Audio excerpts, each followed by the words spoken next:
Good morning, guys. Today I want to share with you my experience of achieving B1 in German, which books I do recommend, which one I do not recommend, and the reason why. Also, I want to share a little bit how I achieved that, and also, I don't know, maybe you will have some inspiration which book or you want to buy, or maybe you did some specific book that I didn't mention, and you also can share with other people so we all know, where to go and with what to start.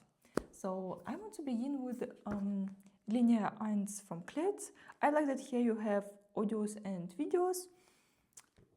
Actually quite good book. Here you have speaking exercises, writing exercises, grammar exercises, everything. I think here you should also have answers somewhere here, also a list of the words. Quite good book, but I would say that A1, A2, I would recommend to buy when you just start and you don't have some course or a teacher, like somebody who tells you which exact book you will use.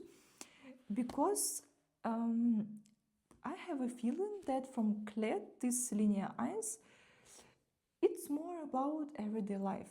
So if you want to come to Germany or just, to study German language and you don't know where to start, what exactly you want from that, take from Klett. And if you just want to go to university and that's not something that connects to medicine, engineering, or these specific fields, this is quite good because there are not so much weird words or topics or exercises, so you don't feel too overwhelmed with German, I do not tell that it's nothing that is super easy, of course no, but I just mean from my personal point of view, this one is more for, Alltag, just to survive here.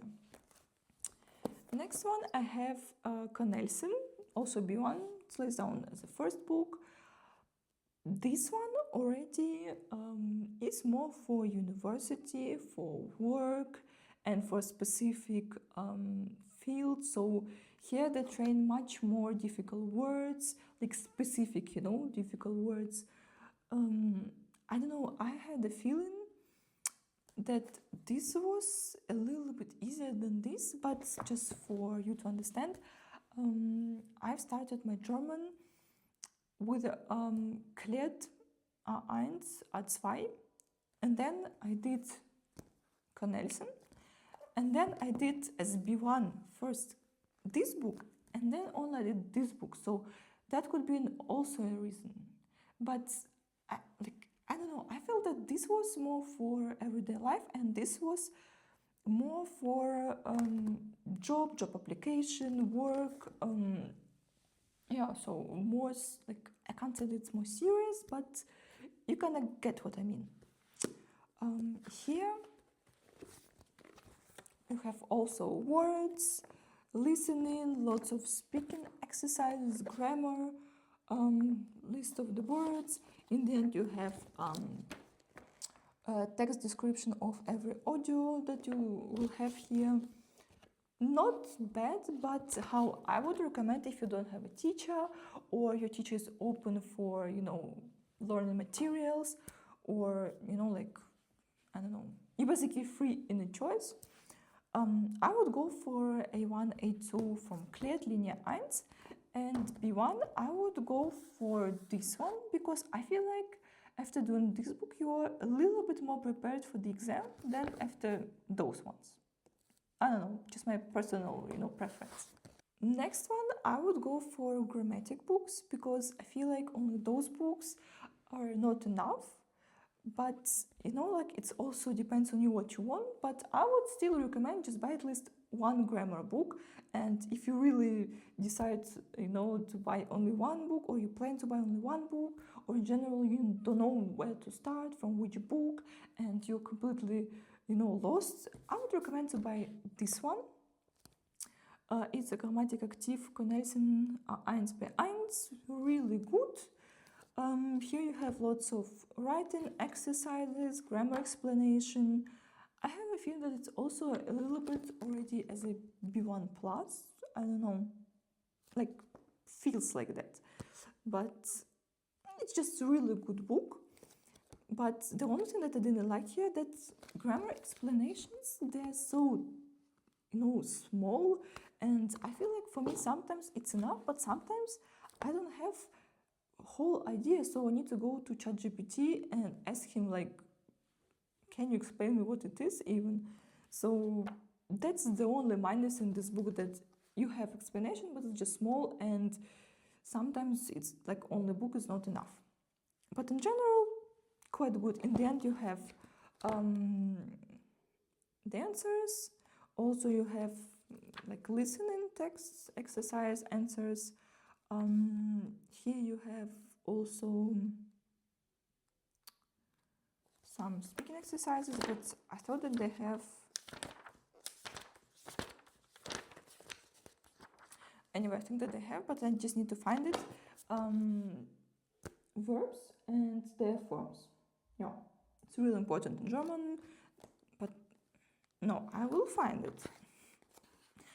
Here. Here they divided them by, some rhythms and how you can find it, how you can remember it a little bit better. And I think they also have, they have even like just normal list.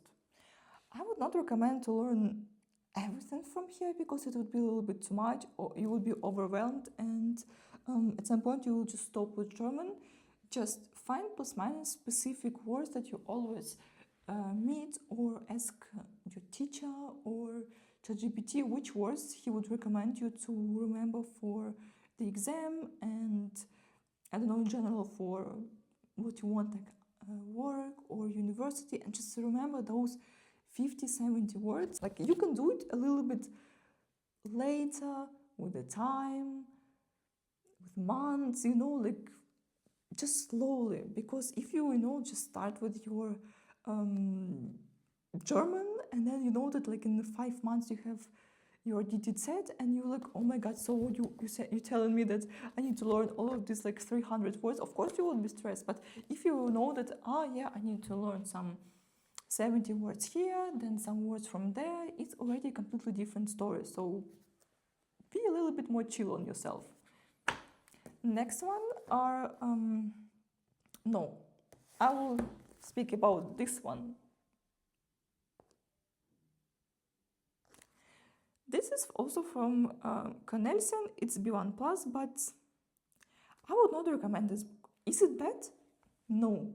Do you have lots of exercises here? Yes. Do you need it? Probably no. I don't know, like I have a feeling that only this book is totally enough, because here everything same, nothing new. Yeah, if you feel like that you need to practice more with the grammar, you need more exercises and something, you can buy it, but I don't know. I feel like it makes no sense a little bit or so.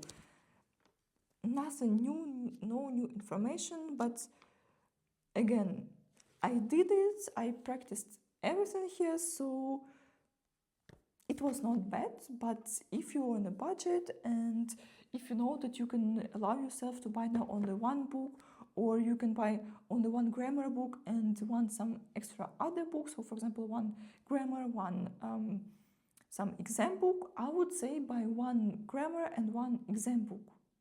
But if you're not and you feel like you need more practice, it's not bad, you can buy it. But the question, do you need it? Do you not need it? It's open. Next is Kled Publishing House. Here I have A1, A2. I think I have somewhere there or somewhere there, B1 also.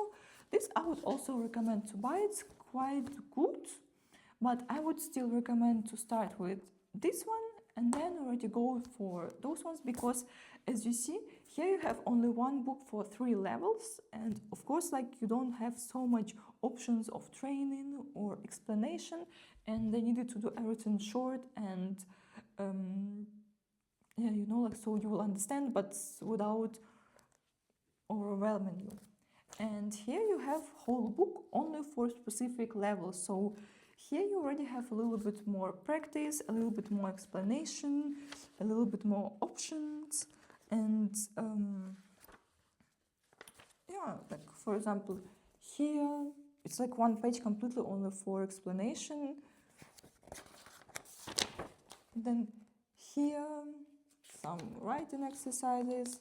Then here also whole page completely for explanation. Like I would say that those grammar books, they're more as additional materials for this grammatic active connection. So if you have this option to buy some extra books, I would not recommend this one, but those ones for every level I would recommend, because why not? Here you also have lots of exercises. I think also listening. Same about words. Maybe you have, maybe you could do some Vergleichen. So take this list of words here, list of the words here, and just see which words plus minus you always see, which words you always used here, and just study them at first. And then when you feel ready, go for more, like deeper into this topic. So quite good. Also that I want to notice that here, or just in general about Canelsen, that their pages, they're more like, journal pages, really like soft, nice, and, this, feeling of magazine, in general of magazine, And here it's more as newspaper, no, not newspaper, just like normal book page, but not weird, also a little bit soft, but still you feel like here is more just normal paper, so like, yeah, kind of like that feel. So good books. Next one, I don't know which one to choose, which topic. Maybe I would go for extra ones at first, because I would say exam books, some people they need them, some they don't. Also you can do this training test online, so I would maybe say about this in the end. And now I would start from reading book. It's also here, everything is from Clet. That's also an additional material, you don't need to buy it, but I would highly recommend, because after I was doing, both of those books for B1, I had the feeling that I know a lot and everything is good, but I'm still not ready for the exam. But after this book, it was completely different story, because here you have I don't know how to explain it. So the level of B1 here is completely different from B1 level in this book or in other book. It's just different, because here everything is more hard, precise, and here they take a specific topic and they do exercises. So words exercises, written exercises. Sometimes you need to write a little bit.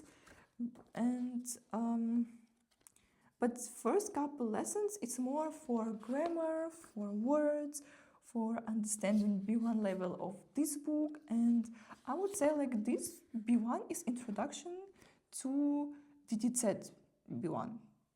Yeah, maybe that's exactly what I had. Yeah, I think because here B1, it's nothing that I could compare to DTZ B1. Feels like that. And here it's already a completely different story. It's hard. Sometimes, as you see, I was underlining every second word because I just didn't know it.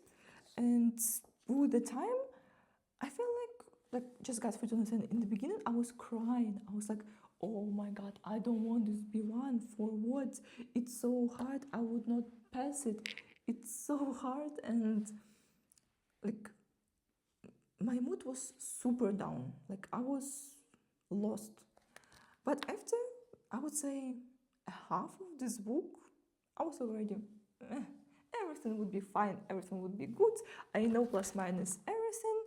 I know every topic, of course, like lots of words that I don't know, but in general, you know, this feeling and this stress resistance much higher, and you know how to deal with the specific exercises even without knowing every specific words.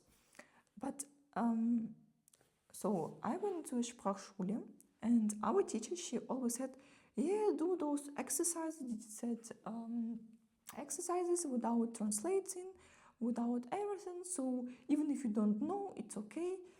I get her vision, but I would say if you are preparing, better to translate every word that you don't know, because when you don't know one word and then you just read whole text and it's one word, it's okay. But the problem is usually you don't know every second word and you think it's okay. Better to translate those words at home than when you go to the exam and you don't know exactly the same word and you don't understand the question or you don't understand like what they want from you. So it's better to prepare yourself at home, use your translator, your someone, so you know the right answer, and then just learn plus minus those words. I would also I would not recommend to learn every word, but just words that you usually see, that you when you do B1 book, this book, that book, that book, you see this word, you're like, okay, you need to remember them, or just plus minus remember words by what they mean, their idea of those words. And if you see that there is specific construction in the word, that usually this word is used for that and it means that and that, you always just learn this word. Maybe you will not remember this word when you need to say it, or you will not remember this word when you need to write it. But when you will see this word, you will get the idea and you will be not so stressed and you will just do a favor for yourself. In the end, you have also DTZ training, answers you also have here in the end, so I would recommend this book. Next one is Writing A2, and this book I would recommend to buy even if you already have B2, C1, but you didn't did this book, because don't be afraid that it's A2, because you would buy this book not for the level. Here you have all of these post papers or some doctor papers, some work papers that you need to write yourself, some invitation, your living place with kids, with doctors, with sending, with a job, with money, invitation, everything, it's here. Also, you will find some interesting words here, maybe grammar, expressions, yes, but that's more for the fact that you would know how to write specific official papers, invitations, and sometimes how to make your language sound more nice, more official than you would usually write. So that's more for your normal life. The last book from them is for words, and no need. You would just spend your money, and yeah, here you have some exercises you can practice. You have words with articles, but if you would be completely seriously and everything, here you have also a list of specific words that you need to study. You have also articles. All of those books, they completely training you for the exam and for the level. So this one, I don't know, my hand was never reaching this book. I would say that, no need. Just save your money and buy something else. And the last part is exam books. I would start from TELC. Of course, TELC and DTZ, it's a little bit different style of the exam and everything, but the idea, the level, and plus minus exercise, words, we would still train here quite good, so I'm still recommending this book. First couple pages, first couple topics and everything here. It's more for training your grammar, activating your language to remember what you learned here, there, and prepare you for the exam. And then you have already exam tasks. So, for example, here they were training you to find specific information. Here's the text, and you need to find who wrote, whom, why, blah blah blah. And here it was exactly from the exam. So you have a text, and then you need to find specific answer and write your answer. So it's quite good. Then also what I like here, they're training you how to write this Schreibenteil, so the last part in your exam. Here they're giving you specific text and you need to find problems, where is some failure, what you need to change here, why you need to change it. So I feel like it's just trains you, sometimes maybe you would not even remember what you were doing here, or you don't know the right answer, but somewhere deep inside of you, when you have your exam and you're sitting and writing, you will just somewhere remember what you were doing here. So why not? I would say just do it. Also here lots of listening. It would not hurt you to try out this book. Next ones are those two from Canelsen, and those ones are exactly the same books. So I bought them because I saw this book, and then here I saw that it's like Neue Ausgabe, and I felt like maybe they just changed something there. I knew that they would be plus minus same, but I thought that maybe they would change something or some exercises would be changed, but in reality no, the only difference is design. So here it's blue and inside it's more just white, and here a little bit color. And this book is completely yellow, orange, yellow, a little bit orange, a little bit yellow. So they're exactly the same. Here also you train words, you train grammar, you train listening, writing. The only difference between those two, it's just here you have one test where they explain you everything what you need to do, and then you have only 2 extra exams that you can train. And here they have, let me see, so here they have this exam, I think this one, or wait, no, this one. Here they're training you a little bit, here, sorry, Entschuldigung. Here they're training you how to do the exam, which part you need to write, which part you need to read, how you need to read, how to solve the problems, how to, find the answer here or there. So basically they're teaching you an introduction, making you an introduction. Then they're training you with the words, and then you have 3 completely completely big and full model tests, so you can train. Quite good. The only thing that I didn't like about those books, that they didn't have answers. So you need somebody who could check your answers, or you need to have some AI tool that can check your answers. Or maybe if after this book, when you would be already done with this and with everything other, so you're already good with the language, maybe you don't even need the answers, because for you it would be just easy. So that's the only thing that I didn't like about those books, but in general I'm recommending both, and this and that. So those were all books, plus minus. Some of them they were not here, but you get the point. Everything else, I don't know, maybe there's something else I didn't saw it or didn't buy it. Maybe you have an experience with that. If you have any questions in general about the exam, how it went, what I did there, how I prepared more precise for that, or if you want to have some tips about this exam, you can write in my comments and ask. If you have any kind of information that is interesting in general about Germany, about German and everything, you can also write it in my comments. If you have something that you want to share, your experience with German language, like with Germany, or those books. You can also write it in my comments. If you have some recommendation for any other kind of books for B1, feel free to share it, and it was nice to see you here. Till the next video.